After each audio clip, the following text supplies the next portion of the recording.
எல்லாருக்கும் வணக்கம்.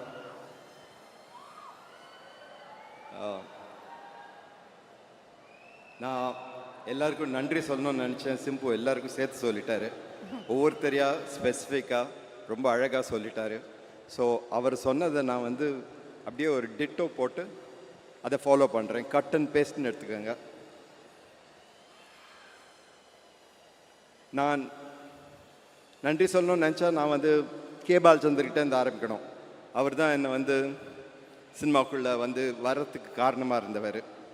அதை தாண்டி எனக்கு முதல் படம் கொடுத்த வீனஸ் கிருஷ்ணமூர்த்தி, தமிழில் கொடுத்த தியாகு சார், சத்யஜோதி தியாகு, மௌனராகம் கொடுத்த வெங்கடேஷ், ஒவ்வொருத்தரையாக சொல்லிட்டு வரணும்.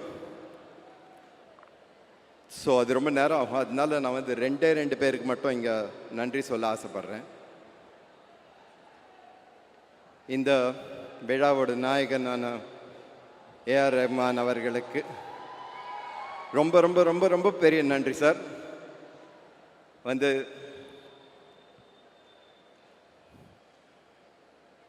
நீங்கள் இந்த பண்ண அந்த மெட்லி கேட்டேன். இவ்வளோ மியூசிக் கொடுத்துருக்கீங்க, எனக்கு ரொம்ப தேங்க்ஸ். அதுவும் இந்த படத்தில் வேறு நான் சொல்லிட்டு வரேன். இப்போ சினிமாவில் ஃபுல் சாங்ஸாக வைக்கிறது கஷ்டமாக இருக்குது. அட்டென்ஷன் ஸ்பேன் ரொம்ப ஷார்ட்டாக இருக்குது. சொல்கிற நரேட்டிவ் மாறிட்டுருக்கு அப்படின்னு சொல்லிகிட்ருக்கேன் அவர்கிட்ட. அவர் அதை கேட்டு இந்த படத்தில் 5 பாட்டு தான் இருந்தது, 9 மாற்றிட்டார் அவர்.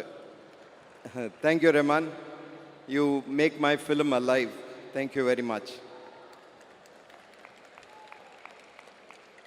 கமல் சார், நான் சினிமாக்குள்ளே வரணும்னு ஆசைப்பட்ட போது கமல் சார் பார்த்தேன். அவர் கூட கொஞ்சம் பேசினேன். ஒரு நாளைக்கு அவர் அவரோட அண்ணா சாருஹாசன் கூப்பிட்டு இந்த பையனை மகேந்திரன் கிட்ட கூட்டிகிட்டு போ அப்படின்னு சொன்னார். ஸோ சாரு அண்ணா மகேந்திரன் கிட்ட கூட்டிகிட்டு போனார். மகேந்திரன் சார் அப்போ தான் எனக்கு மகேந்திரன் சார் ரொம்ப பிடிக்கும்.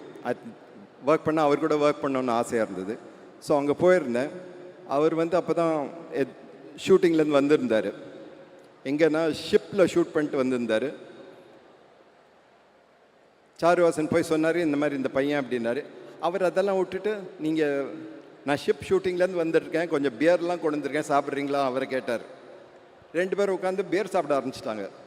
எனக்கு அசிஸ்டன்ட் டைரக்டராக சான்ஸ் கொடுக்கல, பரவாயில்ல. பியர் சாப்பிடுவேன்னா கேட்கவே இல்லை அவங்க. அதான் ரொம்ப வருத்தம். நான் மகேந்திரன் சார்கிட்ட சொன்னேன், இப்படி பண்ணிட்டீங்களே சார்னு. அவர் சொன்னார், நான் பண்ணதுலேயே மிக நல்லது உனக்கு இது மட்டும்தான் அப்படின்னாரு. ஸோ திருப்பி கமல் சார்கிட்ட வந்தேன். அவர் ஒரு கையில் ஒரு புக்கு கொடுத்தாரு, ஒரு இங்கிலீஷ் புக்கு. இதை ஒரு வாரத்தில் ஒரு ஸ்க்ரீன் பிளேயை மாற்றி கொடு அப்படின்னாரு. நானும் ராஜா கிருஷ்ணமூர்த்தி, கிட்டி 2 பேர்கிட்டையும் கொடுத்தாரு. ஸோ நாங்கள் போய் கிட்டி வேலை செஞ்சுட்டு இருந்தார் அவர் சோழா ஹோட்டலில். எனக்கு வேலை கிடையாது, அதனால் 2-3 நாளில் முடிச்சுட்டு அவர்கிட்ட சொன்னேன், இந்த மாதிரி இது ரெடியாக இருக்குன்னு. அவர் நீங்கள் டைம் ஃபிக்ஸ் பண்ணி கொடுத்தாரு. பாரதி ராஜா கிட்டே போய் சொல்லு அப்படின்னாரு. நான் போய் பாரதி ராஜா கிட்டே இந்த கதை சொன்னேன், இந்த ஸ்க்ரீன் பிளே சொன்னேன். அவர் கேட்டுட்டு இன்னி வரைக்கும் அவர் என்னை கிண்டல் பண்ணுறாரு அந்த கதை சொன்னதுக்கு. நான் சொன்னது ஒரு எழுத்து அவருக்கு புரியாத மாதிரி நான் சொன்னேன். வேறு யாருமே இப்படி கதை சொன்னதில்லை அப்படின்னு சொன்னார். அப்போ தான் நினச்சேன், நான்